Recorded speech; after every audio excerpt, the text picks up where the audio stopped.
जय गौ माता, जय गोविंदा, जय गोपाला। और आज निश्चित तौर पर पूरा देश स्तब्ध है।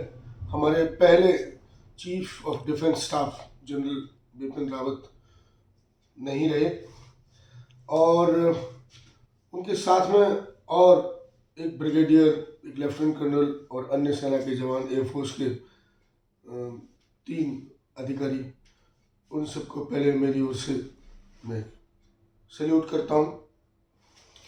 और ये निश्चित तौर पर हमारे देश के लिए बड़ी दुखद बात है कि हमारे जो पहले CDS जनरल बिपिन रावत वो हमारे बीच नहीं है। जनरल बिपिन रावत की सेना में सेवाओं के महत्व को आप इन 3 बड़े बड़े मेडल जो उनके सीने पर हमेशा रहते थे उनसे देख सकते हैं। परम विशिष्ट सेवा मेडल, अति विशिष्ट सेवा मेडल और उत्तम युद्ध सेवा मेडल। 1987 में उनकी बटालियन को चीन की PLA के सामने रखा गया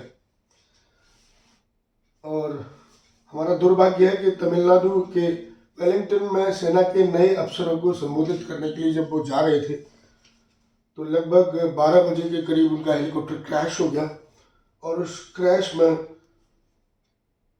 13 लोग शहीद हो गए, एक गंभीर रूप से घायल है जिनका इलाज अभी मिलिट्री हॉस्पिटल में चल रहा है। जनरल बिपिन रावत के साथ उनकी पत्नी श्रीमती मधुलिका रावत, साथ में एक ब्रिगेडियर और एक लेफ्टिनेंट कर्नल और अन्य मिलिट्री के जवान और अधिकारी थे। ये निश्चित तौर पर हम सबके लिए बड़े दुख का क्षण है क्योंकि किसी देश की सेना के सर्वोच्च अधिकारी का किसी दुर्घटना में चले जाना ये एक बहुत बड़ी अपूर्णीय क्षति है। एयरफोर्स के ग्रुप कैप्टन इस समय मिलिट्री हॉस्पिटल में है और कल ही प्रधानमंत्री के कार्यालय पर CCS का बैठक हुआ है, कमेटी ऑन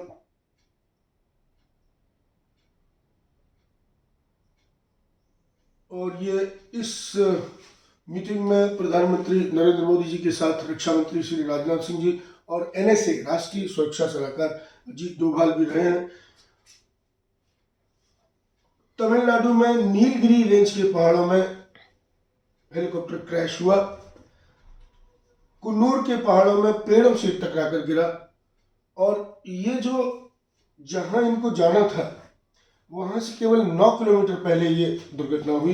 यदि 9 किलोमीटर और आगे यात्रा करने का समय मिल जाता तो शायद ये तमिलनाडु के वेलिंगटन में जो सेना के जो नए अफसर हैं उनको उनका संबोधन अवश्य प्राप्त होता।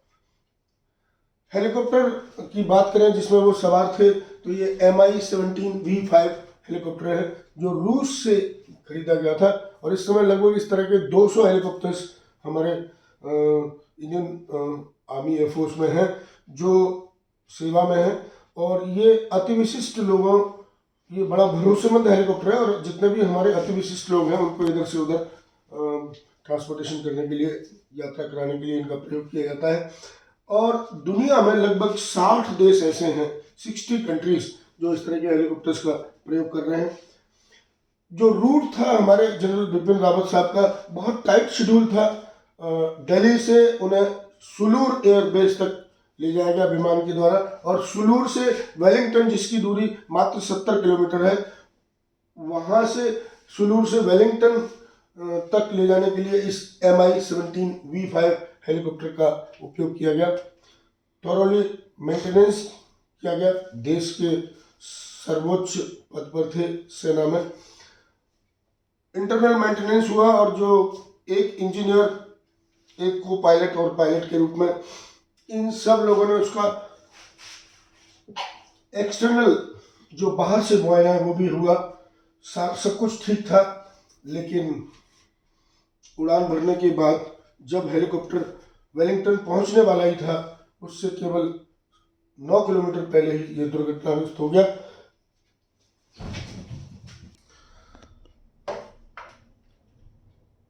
जनरल बिपिन रावत का जो जन्म है वो उत्तराखंड के पौड़ी जिले में हुआ। देवभूमि से आते हैं और हालांकि इनको उत्तराखंड में रहने का अवसर बहुत कम मिला। अपने पिता के साथ, चूंकि वो मिलिट्री में बहुत बड़े अधिकारी थे इंडियन आर्मी में, इसलिए उनके साथ उनका रहना हुआ। बेसिकली देखा जाए तो जनरल विपिन रावत जी के सामने 3 चुनौतियां उनके जीवन काल में रही। एक तो एंटी टेरर ऑपरेशन, आतंकवाद से लड़ने के लिए। दूसरा, पाकिस्तान हमेशा उनके लिए एक चुनौती रहा। और चीन, ये 3 चुनौतियों का उन्होंने डटकर मुकाबला किया और कई बार तो पाकिस्तान को उन्होंने सीधा सीधा वार्निंग दिया था कि इस टोपी से डरते रहिए और आपको डरना होगा। तो ये इस तरह के कद्दावर कहा जाए बहुत मजबूत अधिकारी थे और उनके नेतृत्व में सेना का जोश बहुत हाई होता था। 2015 में म्यांमार में भीतर घुसकर स्ट्राइक किया इन्हीं के नेतृत्व में। और उसके बाद पाकिस्तान में सर्जिकल स्ट्राइक किया गया और उसके बाद it was followed by Balakot air strike. सफल तीनों स्ट्राइक्स हमारे रहे। और मैं बता देना चाहूँगा कि जो CDS बिपिन रावत जी थे वो हमारे 2016 में थल सेना प्रमुख बने, आर्मी के जनरल बने। और 2020 में जब CDS का पद पहली बार क्रिएट किया गया, जब चीफ ऑफ डिफेंस स्टाफ का जो पद था वो सृजित किया गया, तो 2020 में हमारे देश की सेना के पहले CDS वो बने। 16 दिसंबर 1978 जब पाकिस्तान पर जीत की हम 7वीं सालगिरह मना रहे थे, ऐसे अवसर पर 16 दिसंबर 1978 को सेना में शामिल हुए। पिताजी लक्ष्मण सिंह रावत लेफ्टिनेंट जनरल पद से रिटायर हुए। 1987 में अपनी बटालियन को चाइना की PLA के सामने लीड करने का मौका जनरल बिपिन रावत को मिला। और ये सारी ये मैं बहुत कम उनके बारे में बता पा रहा हूँ आपको। और निश्चित तौर पर मैं आपको रिपीट एक छोटा सा कर सकता हूँ। CDS जनरल बिपिन रावत पहले चीफ ऑफ डिफेंस स्टाफ। मैं कहना चाहूँगा मेरे कैमरामैन के वो ऊपर इधर फोकस करें। CDS जनरल बिपिन रावत पहले चीफ ऑफ डिफेंस स्टाफ, 3 सेवा मेडल, एक परम विशिष्ट सेवा मेडल, एक अति विशिष्ट सेवा मेडल और एक उत्तम युद्ध सेवा मेडल से इनको नवाजा गया।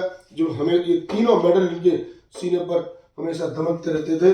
तमिलनाडु के वेलिंगटन में सेना के नए अफसरों को संबोधित करने के लिए जा रहे थे, तभी लगभग 12 बजे के आसपास इनका हेलीकॉप्टर, जिसमें 14 लोग सवार थे, क्रैश हो गया, जिसमें 13 लोगों का निधन हो गया, जिसमें जनरल बिपिन रावत और उनकी पत्नी के साथ साथ एक ब्रिगेडियर और लेफ्टिनेंट कर्नल रैंक के अधिकारी भी थे। एक जो इस समय ग्रुप कैप्टन है एयरफोर्स के, वो इस समय मिलिट्री हॉस्पिटल में है, उनका इलाज चल रहा है।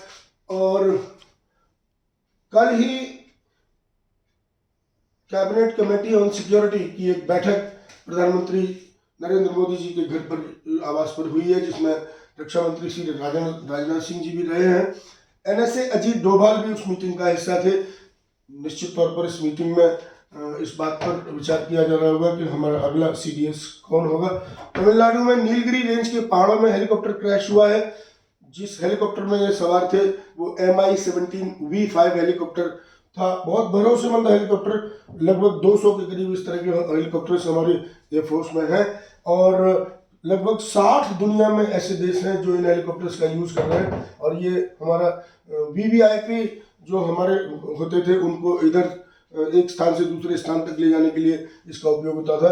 कुन्नूर के पहाड़ों में पेड़ों से टकरा कर ये गिरा है हेलीकॉप्टर। और उस दिन जो ये अंतिम दिन जीवन का रहा है, मतलब सेना में कार्य करते हुए ही वो शहीद हुए हैं।